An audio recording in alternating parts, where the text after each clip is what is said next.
on what Pokemon he's going to bring. You can see both players not choosing their teams as fast as they did previously. I don't think the clock even got this far along in the first game, but I think now the pressure has settled in, and both players want to take their time and really choose correctly.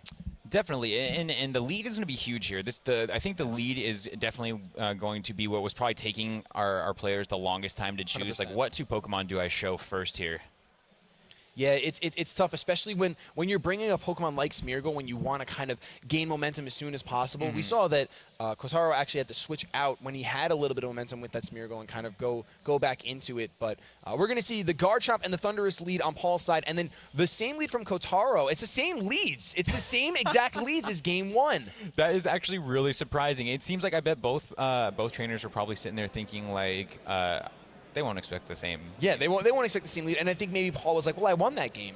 Yes. So if I go the same lead, maybe the outcome will be the same. I think it's always in the winner's favor. Like it makes more sense for them to choose the same lead. Like it's not unheard of. Yes. Because they were successful with that lead, so why not? But it's going to be really interesting because now the mind games are out of control because the information for these Pokemon in the field are pretty much all there. Yeah. We're maybe missing one or two moves from one move from the Garchomp. I think we only saw Protect, Earthquake, and Rock Slide. And Thundurus, we just saw Taunt, Thunder Wave. We're going to see Follow Me straight off the bat from the Lucario. We'll see what Paul did. We're going to see the Earthquake from Paul, and that's going to hit both Pokemon. Lucario, we saw before, it got taken down to its Focus Sash. Yes. Oh my and it's going to be taken down to its Focus Sash again, and a huge damage is done to that Smeargle. And a Thunderbolt coming from Thundurus just to get rid of that Lucario. Obviously, the Follow Me went ahead, and if Paul was targeting down the Smeargle, it doesn't matter. No, that was a big play, but here comes the Dark Void. Is it going to connect on both Pokemon?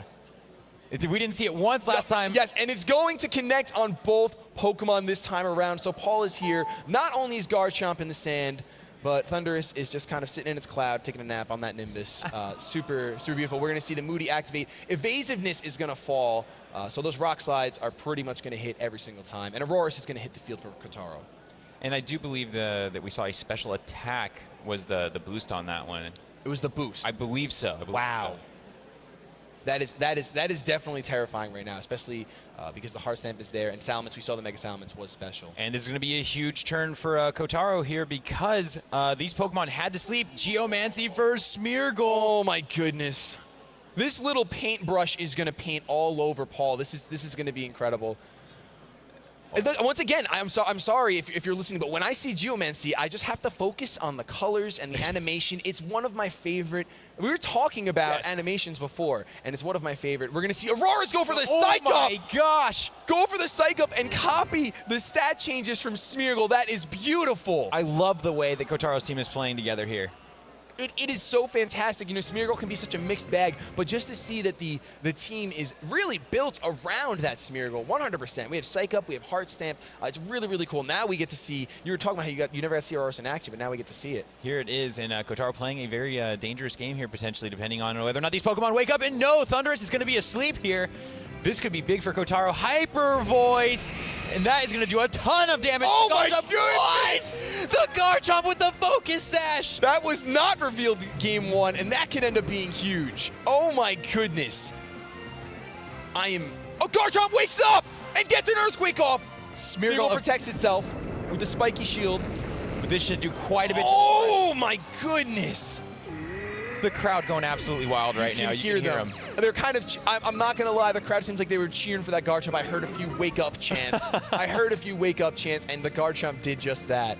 It was absolutely huge. It's unbelievable. No, I know. Full jaw drop, Focus Sash, huge. We do not see that a lot on Garchomp anymore, and that was absolutely insane. But the Salamence now coming in will get an Intimidate off onto these two physical attackers. Yes. Using their attack by one stage here. Smeargle's still in it, but losing that Aurorus there off that turn 2 Wake was unbelievable. Turn 2 Wake was absolutely beautiful, coupled with that Focus Sash. I don't think, with the situation Paul was in, I don't think he could have asked for a better turn. No. Because something heavy was coming at that point. When you see the Psych Up Aurora, something heavy was coming. That is 100% unique. That is the high-level play you see at Worlds. Exactly. So no, and this team is playing really well together. We're getting the Mega Salamence here for Kotaro, of course. And Mawile going to go ahead and go Mega as well here. Follow suit. They're just there, yin and yang right here. Honestly, opposites, because you don't want to see Mawile and Salamence. Salamence doesn't like it. No, not a big fan there. And a hard swap from Smeargle. My goodness. It's still going on. It can't stop. And a Dragon Claw. There's the fourth move from Garchomp there, who outspeeds and manages to pick up the feint there. And I think that we're on the last Pokemon there. Hyper Voice from Salamence. Gonna pick up the feint on this Garchomp, and he used it! Oh my gosh! Oh my That god! was not a crit. That was just from all the boosts. All the boosts. Every boost. We just saw the Dragon Slayer get slayed by a dragon. I don't know what I just saw right now. I don't know what I just saw. That was insane. Heatran is going to be the last Pokemon on Paul's side of the field, but this Salamence has just proved that it's playing with the big boys thanks to the paintbrush. It's incredible. It is not messed around. Another Hyper Voice, a very fast Hyper Voice into the Heatran. Oh my gosh! Kotaro takes game 2. That is insane. Even with that clutch Focus Sash Garchomp getting that Earthquake off, Kotaro was just like, just wait. Just wait for this Mega Salamence.